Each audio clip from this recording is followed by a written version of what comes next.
और यदि आप एक कलीसिया के अंदर में 6 साल, 5 साल, 15 साल रहते हो, तो मैं आपको सवाल करना चाहता हूँ, क्या वो पासवान ने आपके लिए कोई मेहनत नहीं की? कई बार वो पासवान आपके लिए रोकर प्रार्थना किया। कई बार वो पासवान, वो प्रभु का दास, वो पास्टर आपके लिए पर्सनली कई बार उपवास प्रार्थना उसने किया। उसके परिवार ने, उसकी पत्नी ने, उसने आपके लिए उपवास प्रार्थना कई बार किया होगा। आपके लिए घुटने के बल जाया। कई बार पास्टर और सिस्टर जो परमेश्वर के दास होते हैं कलीसिया के अंदर में, वो आपके लिए दुआ प्रार्थना करते हैं। और इसी का नतीजा है कि परमेश्वर ने आपके जीवनों के अंदर में बड़े अद्भुत काम किए, चमत्कार किया। Praise the Lord. इतने अद्भुत काम अगर परमेश्वर ने आपके जीवन में किए हैं, तो भी कई सारे लोग अपनी कलीसिया को छोड़कर, अपने पासवान को छोड़कर यहाँ वहाँ भटकते रहते हैं। मैं आपको कहना चाहूँगा, जिस दिन आप प्रभु के अंदर में विश्वास योग्यता के साथ में, जिस दिन आपका प्रभु में जन्म हुआ, उद्धार हुआ, और जिस दिन आपको जो पासवान के द्वारा परमेश्वर ने पवित्र आत्मा का दान दिया, परमेश्वर ने आपको चंगाई दी, परमेश्वर ने आपको कलीसिया दी, उद्धार दिया, जिस प्रभु के दास के वचन को सुनने के बाद, वही आपका आत्मिक पिता है। कुछ लोग आप मेरे पास में आते हैं, पहले मैं मुंबई में रहता हूँ, कुछ कलीसिया के लोग मेरे पास में एक दो बार मुझे आकर मिले कि पास्टर जी मुझे आपके कलीसिया में आना है, और मैं उनको हाथ जोड़कर बोलता हूँ, प्लीज़ आप मेरे कलीसिया में नहीं आ सकते। उन्होंने कहा क्यों पास्टर जी? तब मैंने उनको बताया और समझाया, एक पास्टर एक माँ की समान होता है, एक बाप के समान होता है। इतना ही है, माँ जब बच्चों के लिए डिलीवरी करती है उसको बहुत दर्द होता है और वो सभी को समझ में आता है। लेकिन जब प्रभु का दास किसी के लिए दुआ प्रार्थना करता है, इतने साल में चर्च में कुछ लोग हैं उनके लिए दुआ प्रार्थना करता है, उनके लिए रात दिन दुआ प्रार्थना करता है, उनके लिए कई सारे दुखों को झेलता है, लेकिन वो किसी को बता नहीं पाता है और अपने मन से अपनी वाह भी नहीं करना चाहता है कि देखो मैंने आपके लिए उपवास किया, देखो मैंने आपके लिए प्रार्थना की, देखो आपका बच्चा ठीक हो गया, देखो आपके बच्चे का ऑपरेशन कैंसिल हो गया, देखो आपका टीबी, अस्थमा, HIV एड्स आपका ठीक हुआ, मैंने आपके लिए उपवास प्रार्थना किया। प्रभु का दास मैं कभी नहीं बोलता, और वो नहीं बोलता इसलिए कलीसिया के लोग नहीं समझते हैं। आप जिस भी कलीसिया से मेरे भाई बहन सुन रहे हो, सुनिएगा मैं क्या कहता हूँ लोगों से। मैं कहता हूँ आप मेरे कलीसिया में मत आना और ना किसी और कलीसिया में जाना। आप वही कलीसिया में जाओ जहाँ से प्रभु ने आपको जन्म दिया। आप उसी प्रभु के दास के पास जाओ जहाँ से परमेश्वर ने आपको उठाया है, ब्लेस किया है, आशीर्वाद दिया है। इतने सालों की मेहनत वो प्रभु का दास आपके पीछे कर रहा है, आप क्यों यहाँ बात दर दर भटक रहे हो? फिर लोग कहते हैं नहीं पास्टर जी, हमारे पास्टर बहुत कड़क बोलते हैं, हमारे पास्टर वचनों से बात करते हैं, हमारे पास्टर हमारी गलतियाँ निकालते हैं। तब मैं उनको कहता हूँ बस इतना ही, बस इतना ही। वो गलतियां निकालते तो वही तो परमेश्वर के द्वारा आपको अगुवाई करते हैं। वो गलतियां निकालते इसलिए हैं ताकि आप गलती ना करें।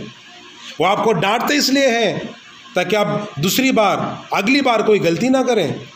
मैंने अभी थोड़ी देर पहले कहा, परमेश्वर का दास माँ और बाप के समान होता है। आज बहुत से लोग यहाँ वहाँ भटक रहे हैं। मेरे पास कुछ ऐसे भी लोग हैं जो ये कलीसिया छोड़कर यहाँ पर अच्छा होगा, वहाँ पर अच्छा होगा, यहाँ पर पास्टर अच्छे होंगे, वहाँ पर कलीसिया अच्छी होगी, वहाँ पर लोग अच्छे होंगे। ऐसा करते करते कुछ लोगों ने 12 कलीसिया, 12 पास्टर लोगों को चेंज किया और आज आखिरकार अकेले अपने घर में बैठे हैं। उनका कोई खुद का प्रभु का दास अगवा पास्टर उनके पास नहीं है।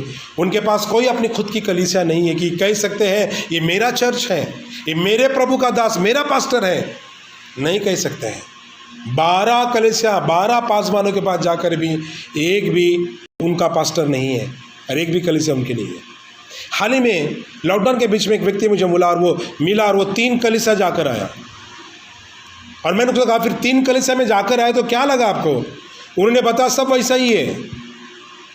तो मैंने भी उनको कहा हाँ सब वैसा ही है, बाइबल भी वही है, वचन भी वही है, परमेश्वर का दास सिखाने वाला भी वही है। इतना ही है, कोई प्यार से सिखाता है, कोई डांट कर सिखाता है, कोई ज़्यादा सिखा तो कोई कम सिखाता है, लेकिन है तो प्रभु के दास।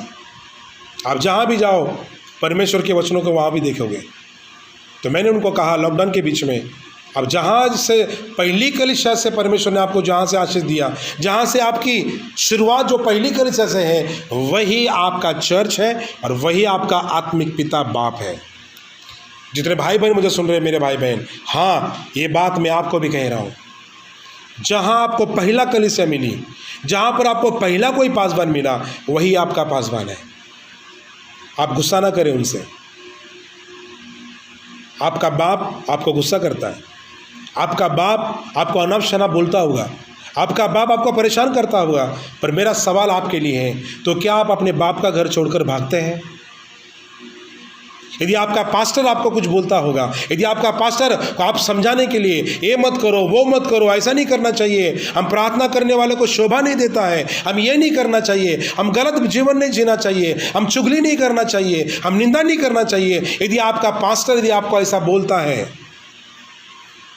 तो मैं आपको कहना चाहूँगा, आपका पास्टर एक सत्य परमेश्वर की सेवा करने वाला व्यक्ति है, जो आपको सुधारना चाहता है और आपको बचाना चाहता है।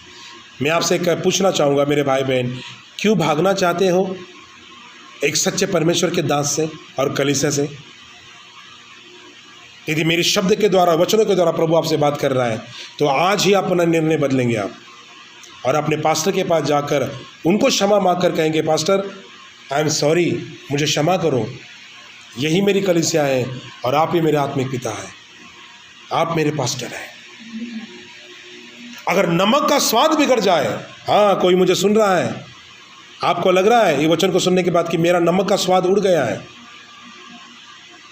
मेरा परमेश्वर बड़ा हृदय वाला परमेश्वर है, आप प्रभु से प्रार्थना कर कर पश्चाताप करके क्षमा मांग सकते हैं। यदि आपके जीवन से कोई पाप हुआ है, आप प्रभु से कहते हैं, प्रभु मुझे क्षमा कर, मैंने ये फलाना फलाना पाप किया है, मेरा प्रभु क्षमा करेगा। कुछ गुनाह किया है, प्रभु से क्षमा मांगिए। और बाइबल का वचन कहता है, अगर तुम पृथ्वी के नमक हो तो तुम्हारे अंदर में क्या होना चाहिए? एक बार फिर से पढ़ना चाहूँगा, मेरी पत्नी को, मैं सिस्टर जी को मैं आपको पढ़ने के लिए दिखाना चाहूँगा, फिर आप इसको सुनेंगे और फिर हम प्रार्थना करेंगे। पर आत्मा का फल प्रेम, आनंद, शांति, धीरज, कृपा, भलाई, विश्वास योग्यता, नम्रता और संयम। हालेलुया। ये है नमक का स्वाद। क्या आपके अंदर में संयम है? नहीं है तो प्रभु से मांगिए।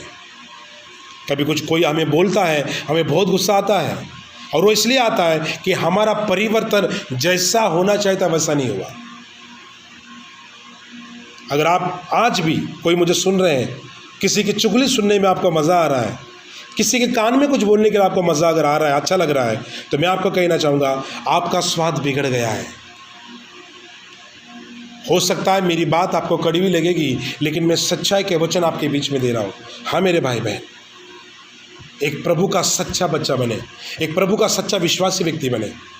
आइए दोबारा अपने आप को प्रभु के हवाले करें, उसके सामने घुटने के बल आए प्रार्थना करें और कहे, प्रभु मेरा नमक का स्वाद बिगड़ गया है, मेरा जीवन का स्वाद बिगड़ गया है, मुझे एक नया स्वाद दे प्रभु,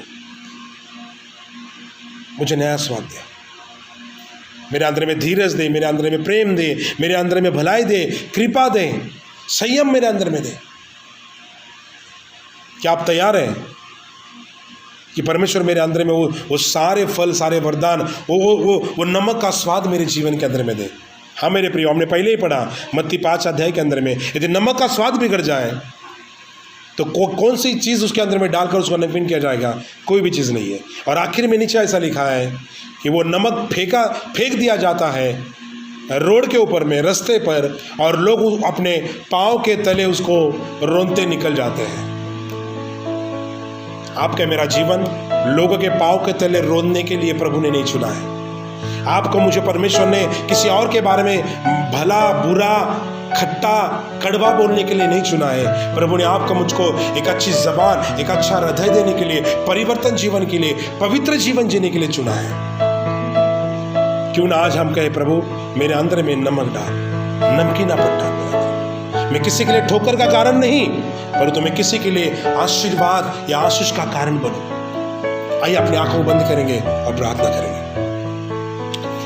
जीवित है महान प्यारे परमेश्वर, हमसे में प्रार्थना करते हैं। आपका वचन हमें कहता है कि तुम पृथ्वी के नमक हो, और यदि नमक का स्वाद बिगड़ जाए तो फिर कौन सी वस्तु उसके अंदर में डालकर उसको स्वाद दिया जाएगा। लेकिन प्रभु आपका वचन कहता है यदि नमक का स्वाद बिगड़ जाता है तो लोग उठाते हैं और उसे रोड पर फेंक देते हैं, घर के बाहर फेंकते हैं, और लोग अपने पैरों में उसे रोनते हैं। पिता परमेश्वर, आपने हमें रोनने के लिए नहीं, लेकिन एक उच्च स्थान में प्रभु आपने हमें बैठने के लिए चुना है। पिता परमेश्वर, आपने हमें प्रभु सत्यानाश के गड्ढे से उबारा है और चट्टान पर खड़ा किया कर दिया है। प्रभु हम प्रार्थना करते इस समय प्रभु, यदि आपने हमें ये उपमा दी है, आपने दिए नाम हमें दिया है कि तुम पृथ्वी के नमक हो, तो पिता परमेश्वर आज हम पश्चाताप और प्रार्थना करते हैं और क्षमा मांगते हैं प्रभु कि जो नमकीनापन आपने हमें दिया था प्रभु, दुनियादारी में, लोगों के बीच में, यहाँ वहाँ की बातों में प्रभु जी हमने वो नमकीनापन खो दिया है। हमें क्षमा कर प्रभु, यीशु मसीह हमें क्षमा कर।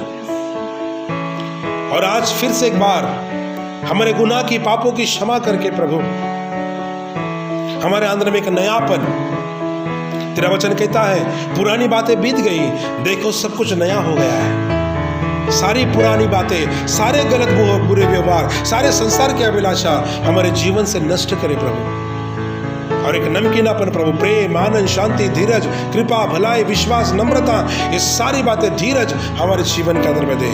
और जब ये हमारे जीवन में है प्रभु, तो हम असली नमक का स्वाद जो प्रभु इस संसार में आपने हमें चुना है प्रभु, इस संसार के लिए आपने हमें चुना है ताकि हम नमक का स्वाद उनको दे सके प्रभु। हमें देखकर कई भाई बहन बदल सके, हमें देखकर कई भाई बहन तेरे पास आ सके, तुझे पहचान सके प्रभु।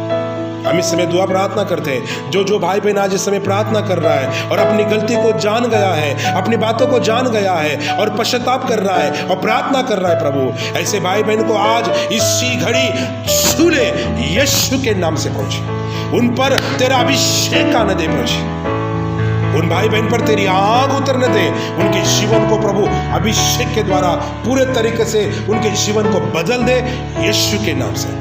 अरे शैतान की प्लानिंग उनके जीवन से नष्ट हो जाए।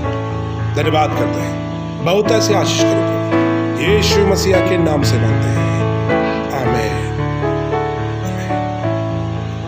आमीन। God bless you all. प्रभु आपका आशीर्वाद दे।